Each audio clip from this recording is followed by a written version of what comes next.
దినమున మనమందరము దేవుని సన్నిధిలో చేరి వాక్యాన్ని ధ్యానం చేయుట మన జీవితాలకు ఎంతైనా గొప్ప ధన్యత. ఇది మహద్భాగ్యము. ప్రేమన దేవుని బిడ్డలారా, గడిచిన వారంలో మరి నోవాహు ఓడను తయారు చేసుకున్నటువంటి తన కుటుంబ రక్షణ కొరకు దేవుడు చెప్పిన విధముగా దేవుని ఆజ్ఞలను శాస్త్రములను అనుసరించి ఓడను ఏ రీతిగా నిర్మాణము చేసుకున్నాడో, మరి ఎన్ని సంవత్సరాలు కట్టి ఉన్నాడో నేను మీకు వివరించడం జరిగింది. మొత్తం మీద దేవుడు నోవాహుకు ఏ ఏ కొలతల ప్రకారము ఆ ఓడను సిద్ధము చేసుకోమన్నాడో ఆ కొలతల ప్రకారముగా క్రమముగా క్రమశిక్షణతో చెప్పినది చెప్పినట్టుగా చెప్పిన దాని అంతటికి లోబడి ఆ ఓడ తయారీని పూర్తి చేయడం జరిగింది. దరిదాపుగా నేను మీకు తెలియజేసినటువంటి రీతిగా ఒక 50 నుండి 70 సంవత్సరాల మధ్యకాలము ఓడ తయారీకి పట్టిందని నేను మీకు తెలియచేశాను. మరంతకాలము కూడా ప్రజలు చూస్తూనే ఉన్నారు. ఇదేదో సామాన్యమైనటువంటి విషయము కాదు. ఆ కట్టడము ఏదో చిన్న కట్టడము కాదు. ఒక 5 అంతస్తుల భవనము లాంటిది. ఎందుకంటే మనము కొలతలు చూసినప్పుడు దాని ఎత్తు ఎంత ఉంది? 300 మూరల పొడవు. చాలా ఎత్తులో కట్టబడుచున్నది, పొడవులో కట్టబడుచున్నది, వెడల్పు ఉన్నది, అంతా ఉన్నది గనుక చాలా భారీ ఆకారంలో కట్టబడుచున్న విచిత్రమైనటువంటి కట్టడాన్ని అందరూ చూశారు. ఎందుకయ్యా ఇది అని ప్రశ్నించుంటారు. అందరికీ తెలియను. అయితే అప్పటి వరకు జలప్రలయం అనేటువంటిది, ఇంత గొప్ప వర్షము వాళ్ళు చూసి ఉండకపోవచ్చు బహుశా. అందువలన ఈయనేదో పిచ్చోన్లాగా ఉన్నాడు, ఏదో దేవుడు అంటున్నాడు, ఏదో దేవుని దర్శనం అంటున్నాడు, వీడికి ఏదో పిచ్చి పట్టింది, కుటుంబానికి ఏదో పిచ్చి పట్టింది అన్నట్టుగా వారు అనుకొని చాలా నిర్లక్ష్యం చేశారు. ప్రేమణ దేవుని బిడ్డలారా, ఎంతకాలం నిర్లక్ష్యం చేశారు అని అంటే ఒక 2-3 సంవత్సరాల నిర్లక్ష్యం కాదు, కానీ ఇదిగో జీవితకాలం అంతయు నేను మీకు వివరించాను. ఈ కాలముతో పోల్చుకుంటే 60-70 సంవత్సరాలు అని అంటే మనిషి జీవిత కాలం అంతా కూడా ఆ ఓడ కట్టబడింది. ఈ రోజున మన జీవితంలో కూడా మనము రక్షణ పొందాలంటే మనము ఈ నోవాహు వలె మన రక్షణ ఓడను సిద్ధము చేసుకొని ఈ ఓడలో ప్రవేశించే వారముగా ఉండాలి. ప్రేమణ దేవుని బిడ్డలారా, జ్ఞాపకం చేసుకుందాం. నోవాహు దేవుడు ఎట్లు చెప్తే అట్లాగున చేసి పనిని పూర్తి చేశాడు.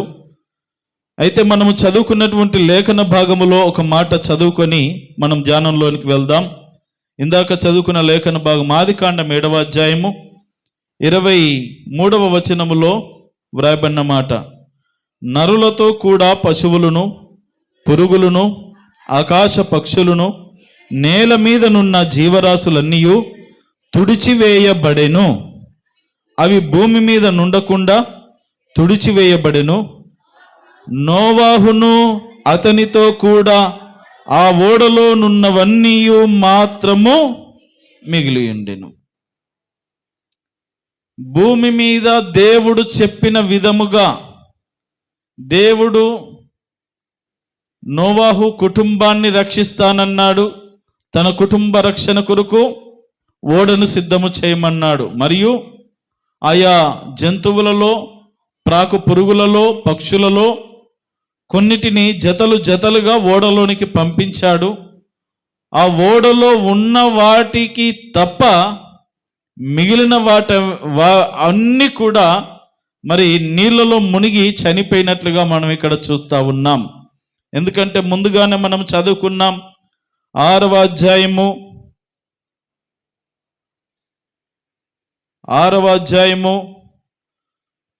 13వ వచనం చదవండి. దేవుడు నోవాహుతో, సమస్త శరీరం మూఢముగా భూమి బలత్కారముతో నిండి ఉన్నది గనుక నా సన్నిధిని వారి అంతము వచ్చి ఉన్నది, ఇదిగో వారిని భూమితో కూడా నాశనము చేయుదును. దేవుడు చెప్పినది చెప్పినట్లుగా ఇక్కడ జరిగినట్టుగా మనం చూస్తూ ఉన్నాం.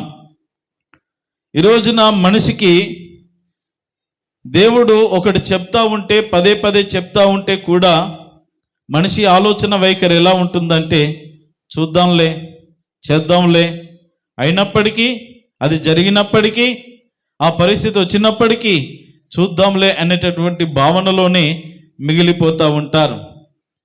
మనసు మార్చుకోండి, పద్ధతి మార్చుకోండి, ఉద్దేశాలు మార్చుకోండి. దేవుని రాకడ సమీపముగా ఉన్నది. నేడో రేపో మాపో యేసు ప్రభుల వారు రానయ్యున్నాడు. నమ్మి నువ్వు రక్షణ పొంది సిద్ధముగా ఉంటే దేవుని రాజ్యంలో చేర్చబడతావు, లేకపోతే నరకానికి వెళ్తావు, అక్కడ అగ్ని ఆరదు, పురుగు చావదంటే వెళ్ళినప్పుడు చూద్దాంలే. ఏంటి వెళ్ళినప్పుడు చూసేది ఏం లేదు ఇక.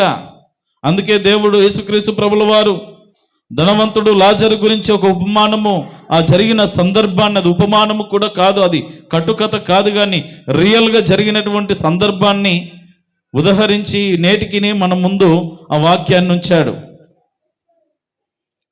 ధనవంతునికి మారు మనసు పొందే అవకాశం లేదక్కడ. అయ్యా, నేనైతే ఇక్కడ యాతన పడుతున్నాను, బ్రతుకున్న కాలం ఇష్టానుసారంగా ప్రవర్తించాను, నీతి న్యాయము ధర్మము మంచితనం అనేటువంటి విషయాలు మర్చిపోయి దైవభక్తిని విడిచిపెట్టి దేవుడు అనేటటువంటి పదాన్ని విడిచిపెట్టి నా ఇష్టానుసారంగా బ్రతికాను, ఇదిగో ఇక్కడ నరకంలో గాలిపోతా ఉన్నాను, నేను ఓర్చుకోలేకపోతున్నానయ్యా, దాహము తీరకుండా ఉన్నదయ్యా, మంటల్లో చిక్కుకుపడిపోయానయ్యా. ఒకసారి ఆ లాజరుకు చెప్పి ఒక్క చుక్క నీళ్లు నాకు ఇప్పించరాదు అని మొరపెడతా ఉన్నాడు. దాటడానికి వీలు లేదయ్యా, ఇక్కడ వాళ్ళు అక్కడికి, అక్కడ వాళ్ళు ఇక్కడ రావడానికి వీలు లేదు, ఇక ఎవరి దారి వాళ్ళదే. భూమి మీద ఉన్నప్పుడు ఏం చేశావు, అన్ని అవకాశాలు వచ్చినప్పుడు ఏం చేశావు అని దేవుడు కూడా తనను మందలించడం మనం గమనిస్తాం. అయితే ప్రేమన దోమ బిడ్డలారా, అలనాడు ప్రజలు కూడా జ్ఞాపకం చేసుకున్నట్లయితే దరిదాపుగా 60-70 సంవత్సరాలు నోవాహు ఊరికే నేనైతే బాగుపడతాను, నన్నైతే ప్రభువు బాగు చేస్తానన్నాడు కదా, నా కుటుంబాన్ని అయితే రక్షిస్తానన్నాడు కదా అని తన కుటుంబం కొరకే కాదు కానీ అనేకులకు తెలియపరిచాడు, సువార్తను బయలుపరిచాడు. అయ్యా, ఇది నా కొరకే కాదు, నీవు కూడా జలప్రలయం నుండి తప్పించబడాలంటే రా, నాతో పాటు రా, ఓడలోనికి రా అని ఎంతో మందిని ఆహ్వానించారు, కానీ అందరూ కూడా నిర్లక్ష్యం చేశారు. చివరికి మనము జరిగిన విషయం ఏంటంటే, అందరూ ఓడలో ఉన్న ఈ ఎనుమండుగురు, ఓడలో ఉన్నటువంటి జీవరాశులు మినహా ప్రతి ఒక్క ప్రాకు పురుగు దగ్గర నుండి పుట్టిన ప్రతి మనిషి కూడా భూమి మీద నీళ్ళలో మునిగి చంపివేయబడ్డారు, తుడిచివేయబడెను అని వ్రాయబడింది. దాని అర్థం ఏంటంటే అసలు ఆనవాలు కూడా లేదు. ఏంటి? ఆనవాలు కూడా లేదు. ఆనవాలు కూడా లేకుండా భూమి మీద ప్రతి ఒక్కరిని దేవుడు తుడిచిపెట్టేశాడు. దేవుని మాట యథార్థమైనది, దేవుని మాట ఉన్నది ఉన్నట్టుగా జరుగునది. ఆయన ఒక వాగ్దానము చేశాడంటే, ఒక మాట సెలవిచ్చాడంటే అది 100కి 100 చక్కగా నెరవేర్చగలిగినది, నెరవేరున్నది అనేటువంటి ఆత్మీయ సత్యాన్ని రోజున మనము గుర్తెరగాలి. ప్రేమణ దోమ బిడ్డల జ్ఞాపకం చేసుకుందాం. ఇప్పుడు విషయానికి వద్దాం. దేవుడు చెప్పినట్లుగా నోవాహు ఏం చేశాడంటే ఓడ అంతటిని క్రమంగా పూర్తి చేసేసాడు, చెప్పిన విధంగా చేసి కూర్చున్నాడు. అయితే జ్ఞాపకం చేసుకోండి, 7వ అధ్యాయం 1వ వచనం నుండి కాస్త మనం ముందుకు వెళ్దాం. యెహోవా అంటున్నటువంటి మాట దేవుడు అంటూ ఉన్నాడు నోవాహుతో, ఈ తరము వారిలో నీవే నా ఎదుట నీతిమంతుడవేండుట చూచాను గనుక నీవును నీ ఇంటి వారును ఓడలో ప్రవేశించుడి. ఎంత గొప్ప మాట! ఈ రోజున మన కొరకు కూడా క్రీస్తు ద్వారా ఇలాంటి రక్షణ ఓడ సిద్ధపరచబడింది. ప్రేమణ దోమ బిడ్డలారా, ఆనాడు దేవుడు నోవాహుతో చెప్పిన మాట, ఈ తరము వారందరిలో నీవు మాత్రమే నీతిమంతుడుగా ఉన్నావు నోవాహు, కాబట్టి ఆలస్యము చేయక నీవు నీ ఇంటివారు ఓడలోనికి ప్రవేశించండి. నీ కుమారులు, నీ కోడళ్ళు, నీ భార్య, నీ కుటుంబం అంతా కలిసి ఓడలోనికి రండని సాక్షాత్తు దేవదేవుడే నోవాహు కుటుంబాన్ని రక్షణ ఓడలోనికి ఆహ్వానిస్తా ఉన్నాడు. ఎంత గొప్ప ధన్యత! ఈ రోజున మనము కూడా నీతిగా, నిజాయితీగా, దైవిక సూత్రాలను అవలంబించి నడుచుకున్నట్లయితే దేవుడి లాంటి మాటలు నీతో నాతో కూడా చెప్పుటకు సంసిద్ధుడు. మరి దేవుని ఎదుట అలాంటి యోగ్యమైన జీవితాన్ని మనము జీవించగలుగుతున్నామా? ముందొకలాగా వెనుకొకలాగా వేషధారణ జీవితము, ముసుగు వేసుకొని ఉన్నప్పుడు ఒక రీతిగా, లేనప్పుడు ఒక రీతిగా, పద్ధతులు మార్చుకున్నట్టుగా కనబడి మార్చుకోకుండా వ్యసనపరులమై ఇంకా ఆ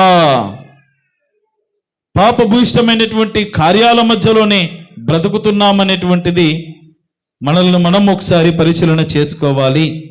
అయితే చెప్పాడు ప్రభువు, నీవును నీ ఇంటి వారు ఓడలో ప్రవేశించండి. ఇంకా అంటున్నటువంటి మాట ఏంటంటే, పవిత్ర జంతువులలో ప్రతి జాతి పోతులు 7, పెంటులు 7, పవిత్రములు కాని జంతువులలో ప్రతి జాతి పోతును పెంటియు 2, ఆకాశ పక్షుల్లో ప్రతి జాతి మగవి 7, ఆడవి 7,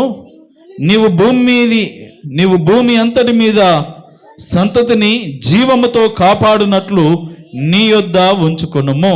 దేవునికి మహిమ కలుగును గాక. ఇప్పుడు ఓడ సిద్ధము చేయబడింది.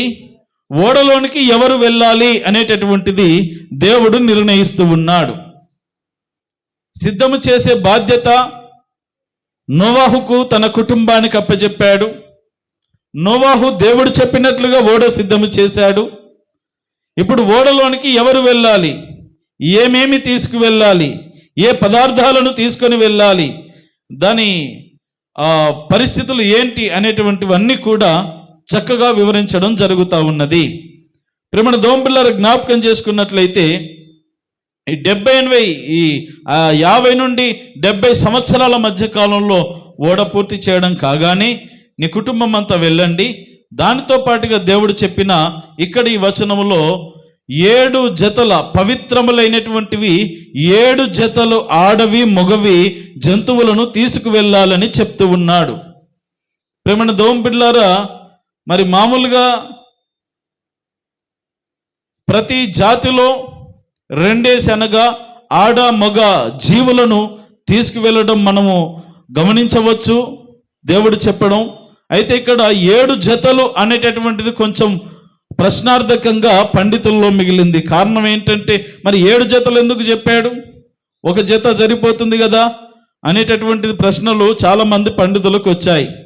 అయితే జ్ఞాపకం చేసుకోవాలి, మీరు ఈ క్రమాన్ని ఇలాగే చదువుకుంటూ ముందుకెళ్తే ఈ ఓడ పైకి తేలిన తర్వాత, నీళ్ళన్నీ మరలా తగ్గిపోయిన తర్వాత, తిరిగి భూమి మీదకి నూతనంగా ప్రవేశించిన తర్వాత నోవాహు బలులర్పిస్తూ ఉంటాడు. ఏంటి? బలులర్పిస్తూ ఉంటాడు. బహుశా ఆ బలులర్పించే దానికి దేవుడు ముందుగా ఈ 7 పవిత్రమైన జంతువులను అని మెన్షన్ చేయడం జరిగింది. అక్కడ నోవాహు కూడా అర్థం కాకపోవచ్చు, కానీ అప్పటికి అర్థమైపోయింది. కృతజ్ఞతా భావముతో, అయ్యా ఈ రోజున మేము బ్రతికున్నామంటే నీ కృప. మరి ఉన్న దేవుడు ఎంచుకున్నటువంటి వాటిలో ఆ ఒక్కొక్క జత ఉన్న దాంట్లో బలిచ్చాడంటే ఇంకా మళ్ళీ ఆ సంతతి ఎలాగూ నిలుస్తుంది భూమి మీద? అందుకని 7 జతలుగా తీసుకురమ్మని చెప్పి తర్వాత ఒక జతను వదిలిపెట్టాలి, అయినా మిగిలిన వాటిని బలి అర్పించాలి. బహుశా దాని కొరకే 7 జతలుగా పవిత్రములైన వాటిని తీసుకురమ్మన్నాడు అని బైబిల్ పండితులు భావిస్తూ ఉన్నారు. అది ఒకంతకు వాస్తవమే. తర్వాత అపవిత్రములైనవి కూడా 2 జతలను తీసుకురమ్మని చెప్పాడు. మరి అపవిత్రములైనవి కూడా దేవుడు ఎందుకు చెప్పాడు అనేటటువంటి ఆ విషయాన్ని, ఈ ప్రస్తావన కూడా పండితుల్లో నేటికి ఉన్నది. అయితే జ్ఞాపకం చేసుకోవాలి, పవిత్రమైనవి అపవిత్రమైనవి అని అంటే మంచివి చెడ్డవి. ఇప్పుడు చూడండి, మనము కొన్ని పేర్లు చెప్పగానే మనం తేల్చి చెప్పేస్తాం. ఇప్పుడు పావురం అనుకోండి, ఏమంటారు మీరు? మంచిదా చెడ్డదా? పంది ఏమన్నా అన్నదా మిమ్మల్ని? మీరే వేసి పోషిస్తున్నారు కదమ్మా. పొద్దున్న లేవగానే తట్టెడు అన్నం గుమ్మరిస్తారు, మీరు పెట్టిందే తింటుంది. చెడ్డదానికి ఎందుకు పెడుతున్నారు మరి మీరు? గుర్రం, గాడిద, కాకి, ఇప్పుడు చెప్పండి, కాకి మరి ఇంట్లోకి వస్తే ఎందుకు వారిపోతారు మీరు? ఇల్లు ఎందుకు ఖాళీ చేస్తారు? బల్లి మంచిదే, కానీ మీద పడితే పాపం. చూసారా, మనకు తెలియకుండానే కొన్ని అపవిత్రమైనవి అంటున్నాం, కొన్ని పవిత్రమైనవి అంటున్నాం. భూమి మీద కూడా మంచి ఉన్నది, చెడు ఉన్నది. అపవిత్రమైనవి, పవిత్రమైనవి అనేటటువంటివి ఇంకా అప్పటికి దేవుడు వేరుపరచలేదు. మనం ఆదికాండం 1వ అధ్యాయంలో చూస్తే దేవుడు చేసిన ప్రతి జీవరాశి అంతా కూడా మంచివిగా అనే చేశాడు. అయితే ధర్మశాస్త్రం వచ్చిన తర్వాత లేవియా కాండంలో మనకు కొంచెం వేరు చేసి చెప్తాడు దేవుడు. అంటే వాటిని చంపేయాలంటే చంపకూడదు, కొన్ని భూమి మీద ఉండాలంతే. దేవుడు సృష్టి క్రమం ప్రకారముగా ఉండాలి. వెలుగు ఉన్నప్పుడు చీకటి ఉంటుంది, చీకటి ఉన్నప్పుడు వెలుగు ఉంటుంది, మంచి ఉంటుంది, చెడు ఉంటుంది. రెండింటికి అవకాశం ఉన్నది భూమి మీద జీవించడానికి. ప్రతి జంతువుకు కూడా, ఇప్పుడు పాము అనగానే మంచిది కాదంటాం, దేవుడే పెట్టాడు, చేసింది దేవుడే. మన దోమపిల్లల జ్ఞాపకం చేసుకుందాం. ఈ రీతిగా కొన్ని మనకు అవసరం లేదు, వాటి వలన మనకు ఏమాత్రము ప్రయోజనం లేదు, కానీ దేవుడు వాటిని కూడా సృష్టించాడు గనుక అన్ని కూడా దేవునికి అవసరము. ఈ సృష్టిలో అవి ఉండాలి, ఆ ఉనికి ఉండాలని దేవుడు కోరుకున్నాడు. అయితే పవిత్రమైనవి అనేటటువంటివి ఉపయోగకరమైనవి, వాడుకోవడానికి లేదా పెంచడానికి, పోషించడానికి, ఈ మానవ మనుగడకు, ఈ భూగ్రహానికి అవసరమైన కొన్ని జంతువులు ఉన్నాయి, కొన్ని అవసరం లేకుండా కూడా కొన్ని ఉన్నాయి. అయితే దేవుడు అపవిత్రమైన వాటిలో కూడా రెండు జతలు తీసుకొచ్చుకోమన్నాడు. అంటే చూడండి, జీవరాశులన్నిటినీ కూడా దేవుడు తీసుకురావాలని ఆజ్ఞాపించడం జరిగింది. ప్రేమన దేవుని బిడ్డలారా, జ్ఞాపకం చేసుకుందాం. ఇప్పుడు నోవాహు కుటుంబము, జీవరాశులన్నీ ఓడలోనికి ప్రవేశించాలి. జ్ఞాపకం చేసుకున్నట్లయితే 4వ వచనం చదవండి.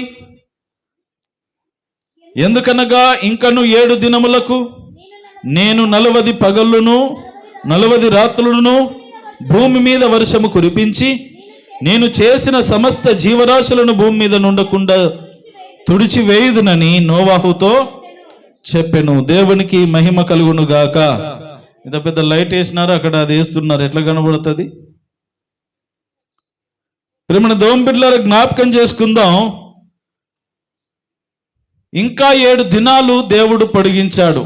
మీరు గమనించినట్లయితే ఇప్పటికీ ఓడ తయారీ పూర్తయిపోయింది. అయిపోయిందా లేదా?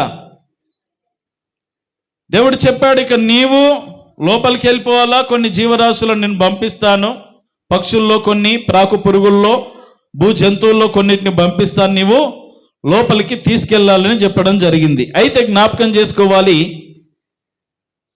దేవుడు ఇంకా 7 రోజులు సమయాన్ని పొడిగించాడు. ఇప్పటి వరకైతే రెడీ అయిపోయింది, వెళ్ళొచ్చుక ఇంకొక వారం రోజులు ఇంకా ఎక్స్ట్రా పొడిగించాడు. ఇక్కడ దేవుని దీర్ఘశాంతము బయలుపరచబడుతుంది. హల్లెలూయా. ఇప్పటికైనా సమయం లేదు. ఇదిగో 60-70 సంవత్సరాలు నువ్వు కాలాన్ని వ్యర్థం చేశావు. వీడేదో పిచ్చోన్లాగా గడుతూ ఉన్నాడు, ఆ దేవుడేదో చెప్పాడంట వీడు గడుతున్నాడు అన్నట్లుగా నోవాహు మీద ఎంతో మంది నిర్లక్ష్యపు వైఖరితో అపహాస్యము చేస్తూ తిరిగినటువంటి వారికి ఇంకా 7 దినములు అవకాశం ఉన్నది. అంతా పూర్తయిపోయినాయి, పనులన్నీ పూర్తయిపోయినాయి. అప్పటికే చెప్పాడు, ఆహారం కూడా సిద్ధం చేసుకో, ఆహారం అంతా రెడీ. ఇక వీళ్ళు ఎక్కడమే ఆలస్యం, అలా ఉన్నది పరిస్థితి. ఇంకా 7 దినములు ఆపాడు దేవుడు. నోవాహు ఇంకా 7 దినములు వేచి ఉండాలి. 7 దినములకు మీరు లోపలికి వెళ్ళవలసి ఉంటుంది. వర్షము 40 రోజులు మరి పడతానే ఉంటుంది, ప్రచండమైనటువంటి వర్షం. ఆ వర్షము ఇప్పుడు వచ్చేటటువంటి ప్రళయాలతో కూడినటువంటిది కాదు. ఇప్పుడు వచ్చేది మహా అంటే అక్కడిక్కడ వచ్చేటటువంటిది. ఇక్కడ ప్రశ్న కూడా మిగులుతూ ఉన్నది చాలా మందికి. అప్పుడు ఈ జలప్రళయం వచ్చింది కేవలం ఆ ప్రాంతం వరకేనా, భూమి అంతటి మీదకి వచ్చిందా అనేటువంటి ప్రశ్న నేటికి చాలా మందిలో ఉన్నది. మరి మీరేమనుకుంటున్నారో? అక్కడున్న ప్రజలను ముంచివేయడానికి వచ్చిందంటారా? భూమి అంతటికి వచ్చిందా? మన గార్గపురానికి కూడా వచ్చిందా? ఏమో సార్, మేము అప్పుడు పుట్టలేదు, మాకేం తెలుసు. నేను కూడా పుట్టలేదు ఆ మాటకు వస్తే. కానీ దేవుడు చెప్పినది అక్షర సత్యము గనుక భూమి మీద అంతటికి కూడా ఆ జలప్రలయం అనేది దేవుడు తీసుకురావడం జరిగింది. అంత నీళ్ళు ఎలా వచ్చాయి అంటే ఆశ్చర్యం. ఇంకా ముందుకు వెళ్తూ ఉంటే ప్రేమణ దోంపిల్లర జ్ఞాపకం చేసుకుందాం. ఇంకా 7 దినాల సమయం ఇచ్చాడు దేవుడు. ఇక్కడ 7 దినాల్లో నువ్వు మనసు మార్చుకొని, నీ పద్ధతి మార్చుకొని, ఇదిగో సమయం కొంచెముగానే ఉన్నది, ఇకనైనా మార్పు చెంది, అయ్యా ఇంతకాలం నేను అనవసరంగా సమయాన్ని వ్యర్థం చేశాను, ఈ రక్షణ కార్యాన్ని ఏమాత్రం నేను గుర్తించలేకపోయాను, నీలో ఉన్న గొప్పతనాన్ని ఏమాత్రం గుర్తించలేకపోయాను, ఇకనైనా నిన్ను ఈ ఓడలో ప్రవేశించాలనుకుంటున్నానండి, ఈ సంఘం అనే ఓడలో ప్రవేశించాలనుకుంటున్నాను, నీ సన్నిధిలో జీవించాలనుకుంటున్నాను అని ఎవరైనా వస్తారు అని 7 రోజులు సమయాన్ని పొడిగించాడు. 7 రోజులు కూడా అయిపోయింది. ఎన్ని రోజులు అయిపోయింది ఇప్పుడు? ఇంకా 7 రోజుల పొడిగించిన సమయాన్ని కూడా అయిపోవడం జరిగింది. తర్వాత జరిగిన విషయం ఏంటంటే చూడండి, తనకు యెహోవా ఆజ్ఞాపించిన ప్రకారం నోవాహు యావత్తు మొత్తం పూర్తి చేశాడు. ఆ జల ప్రవాహం భూమి మీదకి వచ్చినప్పుడు నోవాహు 600 ఏండ్లవాడు. ఎన్ని సంవత్సరాలు? 600 సంవత్సరాలు బ్రతికినప్పుడు వచ్చిన జల ప్రవాహం అది. తర్వాత 7వ వచనం, అప్పుడు నోవాహును అతనితో కూడా అతని కుమారులను, అతని భార్యయు, అతని కోడండును ఆ ప్రవాహ జలములను తప్పించుకునుటకై ఆ ఓడలో ప్రవేశించిరి. దేవునికి మహిమ కలుగును గాక. ఈ రోజున మనుషులను ముంచెత్తే ప్రవాహ జలములు కూడా ఉన్నాయి. మనకు క్రీస్తులోనే రక్షణ, క్రీస్తులోనే మోక్షము, క్రీస్తులోనే ఆనందము, క్రీస్తులోనే ఆరోగ్యము. ఆ క్రీస్తు అనే రక్షణ ఓడలోనికి, క్రీస్తు అనే సంఘము అనే ఓడలోనికి మనం ప్రవేశించే వారముగా ఉంటే ప్రతి ప్రళయము నుండి మనము తప్పించబడుదుము. ఆమేన్. చూడండి, దేవుడు చెప్పిన విధంగా నోవాహు, అతని 3 కుమారులు, 3 కోడన్లు, తన భార్య లోపలికి వెళ్ళారు. తర్వాత 8వ వచనం, దేవుడు నోవాహునకు ఆజ్ఞాపించిన ప్రకారము పవిత్ర జంతువులలోను, అపవిత్ర జంతువులలోను, పక్షులలోను, నేలను ప్రాకు వాటన్నిటిలోను, మగది ఆడుది జతలు జతలుగా ఓడలోనున్న నోవాహు నొద్దకు చేరెను. హల్లెలూయా. దేవుడు చెప్పినటువంటి విధంగా చూడండి, అసలు ఆశ్చర్యం ఇక్కడ. మరి నోవాహు అడవంతా తిరిగి తీసుకొచ్చాడంటారా వాటిని? నేటికి ఈ సూత్రము మనుషులకు అర్థం కావడం లేదు. చూడండి, మనిషేమో దేవుని మాట వినకుండా తప్పించుకొని తిరుగుతా ఉన్నాడు, జంతువేమో దేవుని మాటకు వెంటనే లోబడతా ఉన్నది. యోనా వెళ్ళి ప్రకటించవయ్య అంటే నేను వెళ్ళను అని అవిధేడై ఇంకో చోటకి వెళ్తా ఉన్నాడు. తిమింగలానికి ఆజ్ఞాపించి యోనాను మింగమమ్మా అంటే ఒక్కసారి గప్పుక్కున మింగింది. ఎవరికి లోబడతా ఉన్నారు? మనిషి దేవునికి లోబడాలి కదా. సర్వ సృష్టిలోని ఈ జీవరాశి అంతా కూడా దేవునికి లోబడి దేవుని మహిమపరుస్తూ ఉంటే మనిషి మాత్రం ఆనాటి నుండి ఈనాటి వరకు లోబడకుండా అవిధేయుడుగా బ్రతుకుతానే ఉన్నారు. ప్రేమన దోంబిళ్ళారా జ్ఞాపకం చేసుకుందాం. ఇదిగో ప్రతి భూజంతువులు, అరణ్యంలో ఉన్నటువంటి వాటన్నిటిని దేవుడు పంపించేశాడు.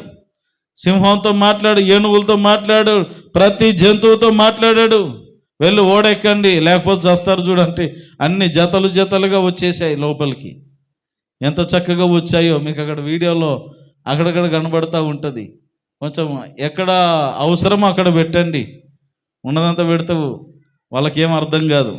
ఏదో అక్కడ కొన్ని సీన్లు ఉంటాయి, మీకు చూస్తే నేను చెప్పిన దానికి అది చూసిన దానికి కాస్త మ్యాచ్ అవుతుంది అనేటువంటి విధంగా మీకు అది చూపించడం జరుగుతూ ఉన్నది. ప్రేమను దోంబిళ్ళారా జ్ఞాపకం చేసుకుందాం. మొత్తం మీద జంతువులన్నీ, ప్రాకు పురుగులన్నీ, పక్షులన్నీ కూడా ఓడలో ప్రవేశించాయి. ప్రేమను దోంబిళ్ళారా జ్ఞాపకం చేసుకుందాం. 10వ వచనం చదవండి, అందరం కలిసి చదువుదాం. 7 దినములైన తరువాత ఆ ప్రవాహ జలములు భూమి మీదికి వచ్చెను.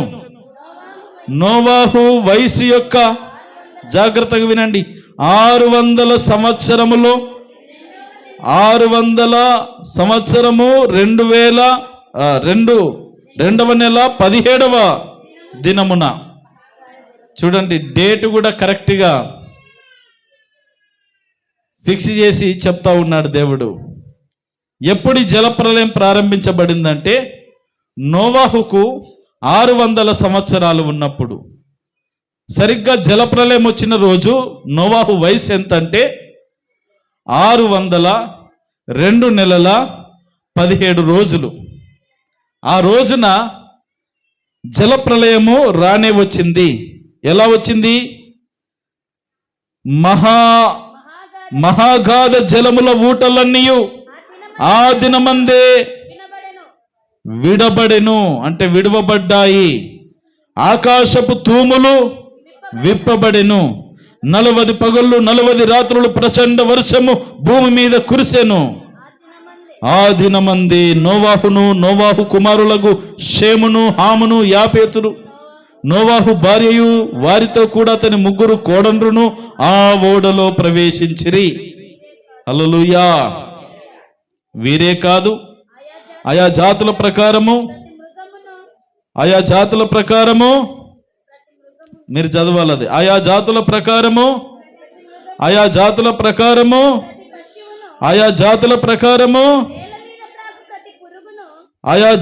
ప్రకారము నానా విధములైన రెక్కలు గల ప్రతి పిట్టయు దానిలో ప్రవేశించెను. హల్లెలూయా. ఎంత గొప్ప అద్భుతం చూడండి. సమయము ఉన్నదనుకొని అప్పటికి ఎన్నో అవకాశాలు ఇచ్చాడు దేవుడు వారికి. భూమి మీద ఉన్న జనులకు అన్ని అవకాశాలు పాయే. ఇంకా 7 రోజులు వేచి చూశాడు, ఇంకా ఎవరు రాలే. చాలవే, ఇక సమయం అయిపోయింది, ఇక ఓపిక పట్టలేను, మీరందరూ ఓడలోనికి వెళ్ళిపోండి. జంతువులన్నిటినీ ఏ సెక్షన్, ఎన్ని అంతస్తులు ఉన్నది? అది 3 అంతస్తులు. మరి ఎలా డివైడ్ చేసుకున్నారో, ఏ అంతస్తులో ఏది ఉన్నదో చాలా చక్కగా ఒక ప్రణాళిక చొప్పున కట్టడం జరిగింది. మీరు ఆ జెనసిస్ మూవీ కనుక చూస్తే దాంట్లో చాలా అద్భుతంగా లిఖించబడింది. ప్రేమను దోంబిళ్ళారా జ్ఞాపకం చేసుకుందాం.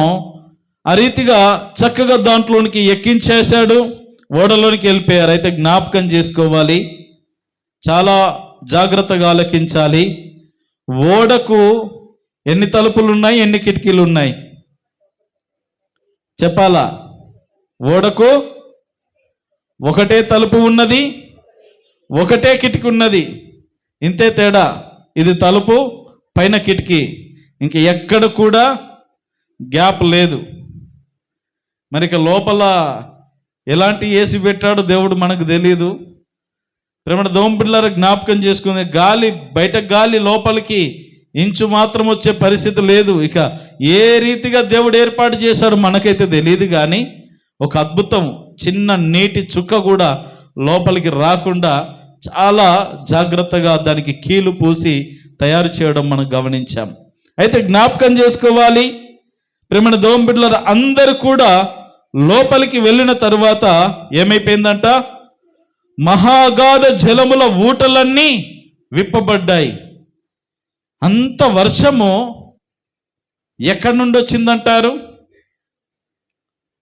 వర్షం ఎక్కడి నుండి వస్తుందండి మనకు? ఆకాశం నుండి.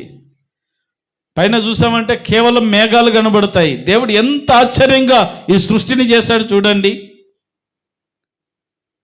చూస్తూ ఉంటే ఓ చిన్న మేఘమే అనుకుంటాం, కానీ అది గట్టిగా పడిందంటే వరదలు వారుతూ ఉంటాయి కింద. అదే ఫ్లైట్లో వెళ్ళామనుకోండి, ఆ మేఘాలను చీల్చుకుంటూ వెళ్ళిపోతూ ఉంటుంది. కేవలం చిన్న చిన్న తేమ కనబడుతుంది, కానీ అసలు ఉన్నట్టుగా కూడా ఉండదు అక్కడ.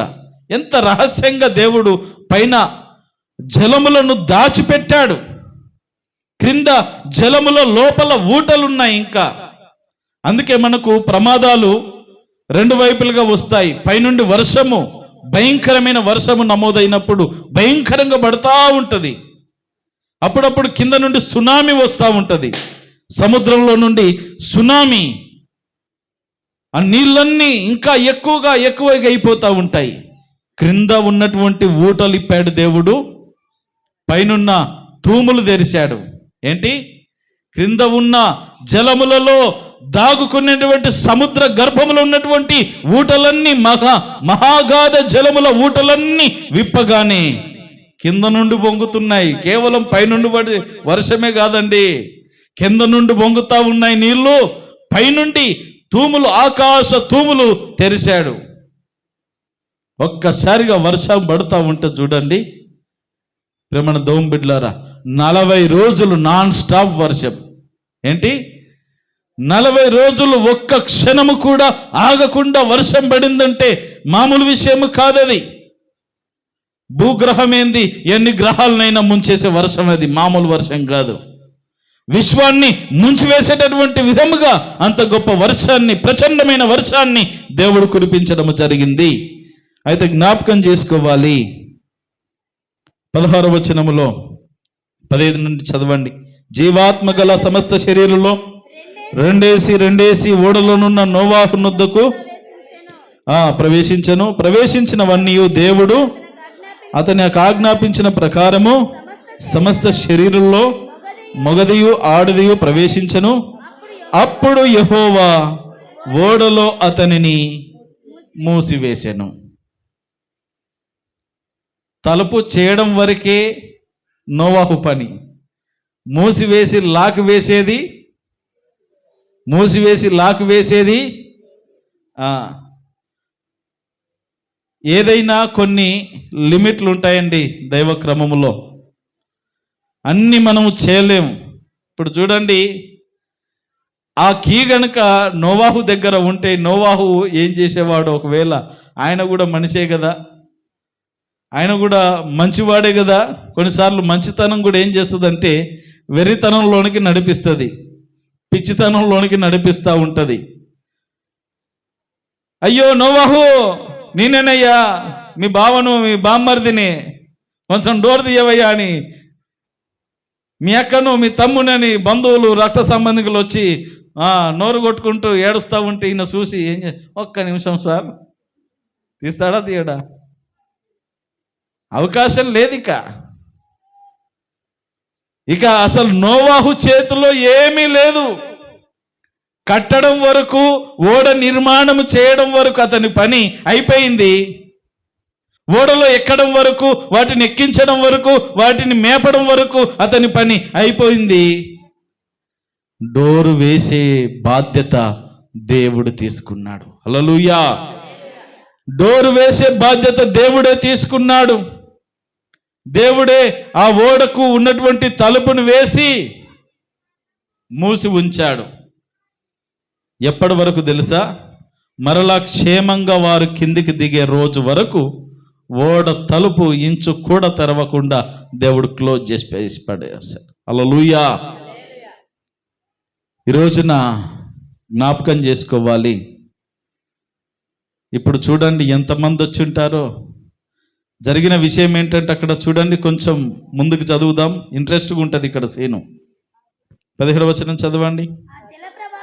ఆ జల ప్రవాహము 40 దినములు భూమి మీద నుండగా జలములు విస్తరించి ఓడను బాగా నీళ్ళు ఎక్కువైపోయినందున ఆ ఓడ ఏమైపోయిందంటే నీళ్ళ మీద తేలే స్థితికి వచ్చేసింది. భూమి మీద నుండి పైకి లేచెను. జలములు భూమి మీద ప్రచండముగా ప్రబలి మిక్కిలి విస్తరించినప్పుడు ఓడ నీళ్ళ మీద ఇంకా ఎక్కువైపోయినాయి. తర్వాత చదవండి. ఆ ప్రచండ జలములు భూమి మీద అత్యధికముగా ప్రబలినందున ఆకాశమంతటి క్రిందనున్న గొప్ప పర్వతములన్నీ, జాగ్రత్తగా వినండి, ఇప్పటి వరకు మనుషులు అనుకున్నారు ఏం కాదులే, ఇక్కడ మునిగిపోతా ఉంటే మేడలెక్కుతాం, మిద్దలెక్కుతాం, ఓకే ఎక్కారు, అవి కూడా మునిగిపోతా ఉన్నాయి. చెట్లు ఎక్కారు, అవి కూడా అయిపోయి, చిన్న చిన్న గుట్టలు ఎక్కారు, పెద్ద పెద్ద పర్వతాలు ఎక్కారు, ఇంకేడికి ఎక్కుతారు, ఇంకెంత దూరం ఎక్కుతారు? అవకాశం లేదు. ఇప్పుడు మొత్తుకుంటున్నారు. ఎలా మొత్తుకుంటున్నారు? రొమ్ము కొట్టుకుంటా ఉన్నారు. అయ్యో నోవాహు చల్లగా నిద్రపోతున్నాడు, అందులో ఆయనకేం వినబడుతుంది? నోవాహు రక్షణకరమైన రక్షణ అనే ఓడలో క్షేమస్థితిలో ఉన్నాడు. ఇక అతనికి భయం ఏమున్నది చెప్పండి? అతనికి దిగులేమున్నది? బయటకు చూసే స్థితి కూడా లేదు. వాళ్ళ పని ఏంటో లోపల చూసుకోవాలి. ఇక వాటికి ఫుడ్ పెట్టడం, వాటికి గడ్డేయాల, వీళ్ళు బువ్వ తినాలా, ఇక ఇదే పని వాళ్ళకు. దేవుడు వాళ్ళకు పని వాళ్ళకు పెట్టాడు. వీళ్ళేమో రొమ్ము కొట్టుకుంటూ అరుస్తూ ఉన్నారు. పర్వతాలు ఎక్కి తప్పించుకోవచ్చు అనుకున్నారు, కానీ పర్వతాలు కూడా మునిగిపోయాయి. అప్పటికే 15 మూరల ఎత్తున నీళ్ళు వచ్చేసాయి. అవకాశం లేదు. అందుకే మన క్రింద చదువుకున్నాం కదా, సమస్తమును తుడిచిపెట్టాను. పొల్లు కూడా మిగలలే, ఎముకలు కూడా మిగలలే. కుల్లి కుల్లి కుల్లి కుల్లి అంతా క్లీన్ అండ్ గ్రీన్ అయిపోయిన తర్వాత, స్వచ్ఛ భూమి అయిపోయిన తర్వాత అప్పుడు దిగండి అయ్యాక, నేను ఎట్లా కోరుకున్నానో అట్లా తయారైపోయింది భూమి, అప్పుడు దిగండిక అని వాళ్ళని దించడం జరిగింది. దేవునికి మహిమ కలుగును గాక. 15 మూరల ఎత్తున నీళ్లు ప్రచండముగా ప్రబలను గనుక పర్వతములను మునిగిపోయాను. అప్పుడు పక్షులేమి, పశువులేమి, మృగములేమి, భూమి మీద ప్రాకు పురుగులేమి, భూమి మీద సంచరించు సమస్త శరీరులేమి, సమస్త నరులేమి చచ్చిపోయిరి.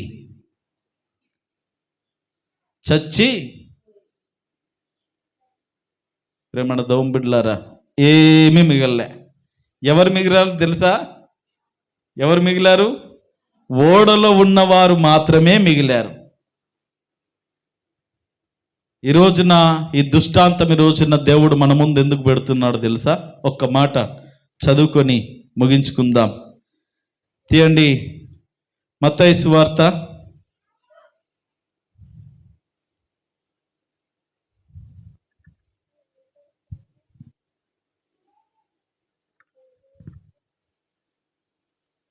'మత్తయి' నోవాహు గురించి, ఈ నోవాహు దినములు వస్తాయనేటువంటి మాట మనకు కనబడతా ఉంటుంది.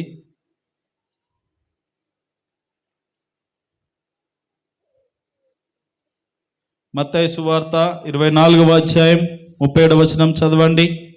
24వ అధ్యాయం 37వ వచనం, రైట్. నోవాహు దినములు ఎలాగుండెనో మనుష్య కుమారుని రాకడయు అలాగే ఉండును. జాగ్రత్తగా వినండి. యేసుక్రీస్తు ప్రభుల వారు ఇక్కడ నోవాహు దినములను గుర్తు చేస్తా ఉన్నాడు. అప్పుడు నోవాహు దినములు ఎలా ఉన్నాయో మనుష్య కుమారుడి రాకడ సమయంలో కూడా అలాగే జరుగుతుంది. అప్పుడు ఎలా ఉన్నది? రక్షణ పొందడానికి మనుషులందరికీ అవకాశం ఉన్నది, కానీ వారు నిర్లక్ష్యం చేశారు. కింద చదవండి. జల ప్రళయమునకు ముందటి దినములలో నోవాహు ఓడలోనికి వెళ్ళిన దినము వరకు వారు తినుచు త్రాగుచు పెళ్లి చేసుకునుచు పెళ్లికిచ్చుకునుచుండి జల ప్రళయము వచ్చి అందరిని కొట్టుకొని పోవు వరకు ఎరుగకపోయిరి. ఎంత నిర్లక్ష్యమో చూడండి. ఎన్నోసార్లు ప్రకటించబడింది సువార్త. అయ్యా ఇంకా 7 దినాల్లో వస్తుందయ్యా ప్రచండమైన వర్షం, అయ్యా ఇంకా 6 దినాల్లో, రేపు దేవుడు ఖచ్చితంగా వర్షం వస్తుందని చెప్పాడయ్యా, రండి ఇకనైనా రండి. వాళ్ళు ఏం చేస్తున్నారంటే తినుచు త్రాగుచు పెళ్ళిళ్ళు చేసుకుంటున్నారు, పెళ్ళికి ఇస్తా ఉన్నారు. ఇక ఈ భక్తి భావం ఏమీ లేదు. ఆ రోజుతో పోల్చుకుంటే ఈ రోజులు కూడా అంతే. ఏమి తిందుమా, ఏమి తాగుదుమా, తినుము తాగుము సుఖించుము, తినుము తాగుము సుఖించుము, ఇంకేముంది ఈ రోజుల్లో? మరి అలాంటి స్థితి ఈ రోజుల్లో కూడా లేదంటారా? ఏమైపోతే నాకేంటి, తర్వాత ఏం జరిగితే నాకేంటి, ఇప్పుడు ఎంజాయ్. ఏదో ఒక రోజు ఆ ఎంజాయ్మెంట్ అంతా దేవుడు దుమ్ము దులిపి నూనెలేసి గాగబెట్టి అప్పుడు మసాలేసి మరగబెడతాడు. అప్పుడు అర్థమవుతుంది. అప్పటికి కానీ మన వాళ్ళకు తగినటువంటి పరిస్థితి మనకు అర్థం కాదనమాట. జ్ఞాపకం చేసుకుందాం. జలప్రలయము వచ్చి అందరిని కొట్టుకొని పోవు వరకు ఎరగకపోయిరి, అలాగుననే మనుష్య కుమారుని రాకడయు ఉంటుంది. ఈ రోజున కూడా అదే నిర్లక్ష్యం ఉన్నది.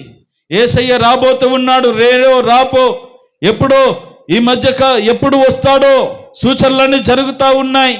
ప్రభు చెప్పిన విధముగా అన్ని సూచనలన్నీ జరుగుతూ ఉన్నాయి. కాబట్టి జాగ్రత్తగా ఉండండి, రండి మందిరానికి రండి, నమ్మి బాప్తిసం పొందండి అంటే లేదు.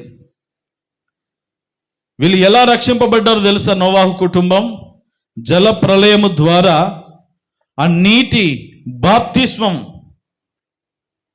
మొట్టమొదట నీటి బాప్తిస్వం పొందిన కుటుంబం అది. ఈ రోజున నమ్మి రక్షింపబడిన వాడు రక్షణ పొందును, నమ్మిన వాడు రక్షింపబడతాడు. నమ్మి బాప్తిస్వం పొందువాడు రక్షింపబడును, శిక్ష నుండి తప్పించబడును. మరి ఎంతమంది బాప్తిస్వం పొందుకున్నారు? ఇంకా కొంతమందికి రండి అయ్యా మందిరానికి రండి, వస్తాంలే సార్, కొంచెం పిల్లల పెళ్ళిళ్ళు అయినాక వస్తాం, తర్వాత వస్తాం, తర్వాత వాయిదాలు వేసుకుంటూ వెళ్ళిపోతున్నావా? బాప్తిసం తీసుకోండి, ఇంకెన్ని రోజులు ప్రభుని ఎరగక ఉంటారు, ఇంకా ఎన్ని రోజులు అలక్ష్యముగా ఉంటారు? తీసుకుందాంలే, ఇప్పుడేం పడిపోయింది, ఇంకా చాలా ఉన్నదిలే, తర్వాత మెల్లగా తీసుకుందాం. మరి దేవుని రాకడొస్తే తలుపు వేయబడుతుంది. తలుపు వేయబడితే నీకు అవకాశం లేదు, ఛాన్స్ లేదు, మార్చుకోవాలి ఈ సమయం ఉండగానే. అందుకని ప్రభునందు ప్రేమన దోంబిళ్ళారా జ్ఞాపకం చేసుకుందాం. నోవాహు దినములు నేటికి ఉన్నాయి. ఇప్పుడు మనము నోవాహు వంటి దినములలో బ్రతుకుచున్నాం. నోవాహు దినములలో ప్రజలందరూ కూడా నిర్లక్ష్యము వహించారు. నేటి ప్రజలు కూడా నిర్లక్ష్యము వహిస్తూ ఉన్నారు. ఎన్నో సువార్తలు ప్రకటించబడతా ఉన్నాయి, ఎంతో మంది బోధకులు చెప్తా ఉన్నారు, ఎంతో మంది వాక్యోపదేశకులు సువార్త ప్రకటిస్తూనే ఉన్నారు, బైబిల్ సంగతులు వివరణాత్మకంగా చూపిస్తూ తెలియపరుస్తూనే ఉన్నారు. కానీ నిర్లక్ష్య వైఖరి పోలేదు. ఆనాడు అదే పరిస్థితి, ఈనాడు ఇదే పరిస్థితి. అయితే జ్ఞాపకం చేసుకోవాలి, ప్రజలందరూ రోజున ముంచివేయబడ్డారు. అయితే ఆ తరమంతా కూడా ఎవరైతే ముంచివేయబడ్డారో జల ప్రళయములో, వారందరికీ క్రీస్తు ద్వారా, వాళ్ళు క్రీస్తుకు పూర్వము మరణించారు గనుక క్రీస్తు శిలువలో చేసిన త్యాగము ద్వారా వారికి రక్షణ వచ్చింది. వారి గురించి చింత లేదు. ఈ రోజున నీకు నాకే చింత. ఈ రోజున ఎవరైతే నిర్లక్ష్యం చేస్తున్నారో వారికే చింత, వారికే బాధ, ప్రమాదం పొంచి ఉన్నది. అయితే జ్ఞాపకం చేసుకోవాలి, ఎవరు రక్షణ పొందారు అనంటే ఓడలో ఉన్న వారికే. ఈ రోజున క్రీస్తును నమ్మి బాప్తిసం తీసుకొని సంఘమనే ఓడలో ఒక విశ్వాసిగా నీవు చక్కగా నీ బాధ్యతలు నిర్వర్తిస్తూ నిలబడగలిగినట్లయితే నిజంగా నీ రక్షణ ఎక్కడికి పోదు. నువ్వు రక్షణ పొందిన వ్యక్తివిగా ఈ ఓడలోనే ఉండాలి. ఓడ విడిచి బయటకు వెళ్ళావా, ప్రళయాలు ఉన్నాయి, జలప్రలయం పొంచి ఉన్నది. ఎక్కడ మునిగిపోతావో తెలియదు, ఎక్కడ పడిపోతావో తెలియదు. అందుకని జ్ఞాపకం చేసుకోండి, ప్రతి ఒక్కరూ కూడా ఓడలోనే నిలిచి ఉండండి. ఓడ దాటి, ఓడ విడిచి, ఓడ పక్కకు ఎవ్వరు కూడా వెళ్ళకూడదు. ఈరోజున ఆ తీర్మానముతో మనం ముందుకు వెళ్దాం. తలలు వంచండి, కళ్ళు మూసుకొనండి.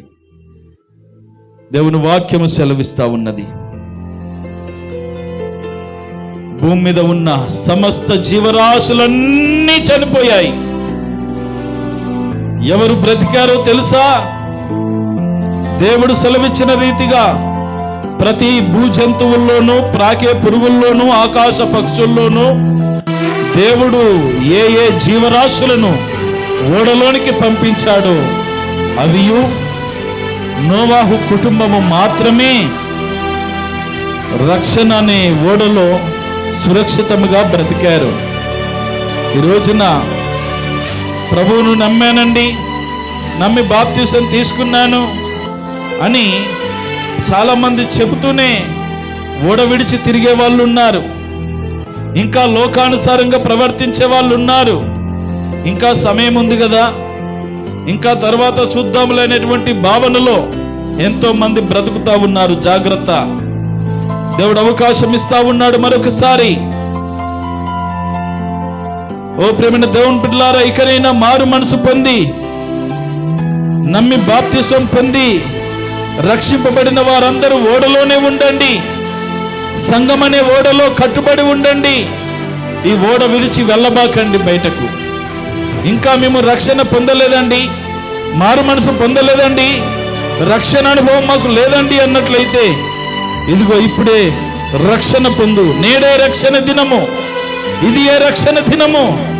మారు మనసు పొంది నీ పాపములు ఒప్పుకొని విడిచిపెట్టి, ఇదిగోనండి నాకు బాప్తిస్వం ఇయ్యండి అనేటటువంటి స్థాయికి నువ్వు వచ్చినట్లయితే నీకు బాప్తిస్వం ఇవ్వడం జరుగుతుంది. రాగున్న నీవు రక్షణ ఓడలోనికి ప్రవేశించే భాగ్యం నీకు దక్కుతుంది.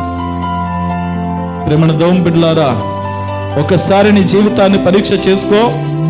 నువ్వు రక్షణని ఓడలోనే నిలిచి ఉన్నావా, విడిచి బయటకు వెళ్ళావా? ఇక్కడ జ్ఞాపకం చేసుకున్నట్లయితే ఓడలో ఉన్నవారు మాత్రమే సురక్షితముగా ఉన్నారు, బ్రతికి ఉన్నారు. ఏ ప్రళయం వారిని అంటలేదు. అయితే ఓడ బయట ఉన్న వాళ్ళందరూ కూడా చనిపోయి తుడిచివేయబడ్డారు. మరి మనం ఎక్కడ ఉన్నాం? అయ్యా, నీ సురక్షితమైన రెక్కల నీడ నన్ను కాపాడండి ప్రభువా. నీ ఓడ విడిచిపోయే పరిస్థితి నాకు రానియద్దు నాయనా. నీ ఓడలోనే నిత్యము నివాసము చేసే కృపను దయచేయి ప్రభువా అని ఒక తీర్మానము చేసుకుందాం. అనేక సార్లు ఓడలోని తప్పిపోతున్నావేమో. ఓ విశ్వాసి, ఒకసారి నిన్ను పరిశీలన చేసుకో. యవన బిడ్డ, ఓడల నుండి తప్పించుకొని తిరుగుతున్నావేమో, ఓడ విడిచి బయటకు వెళ్తున్నావేమో. జాగ్రత్త, ప్రళయం ముంచుకొస్తుంది. శాపగ్రస్తుడవుతావు, శాపగ్రస్తురాలవుతావు. ఓడలో ఉండండి. సంఘమనే ఓడలో సురక్షితంగా బ్రతుకుతారు. వాక్యమనే ఓడలోనికి రండి. దేవుని మందిరం అనే ఓడలోనికి రండి. విడిచిపెట్టొద్దండి, లోపల ఉండండి, సురక్షితముగా ఉంటారు. లోకం వైపు, లోకాశల వైపు వెళ్ళొద్దు. లోక మాలిన్యం అంటించుకోకుండా బ్రతకండి. దేవుడు మిమ్మను సురక్షితముగా కాపాడుతాడు. ప్రభువా, మాకు ఆ స్థితి దయచేయండి అంటూ ప్రతి ఒక్కరు వేడుకొని చూస్తుండగా మార్తమ్మ గారు ప్రార్థన నడిపిస్తారు. అందరూ ప్రార్థనలు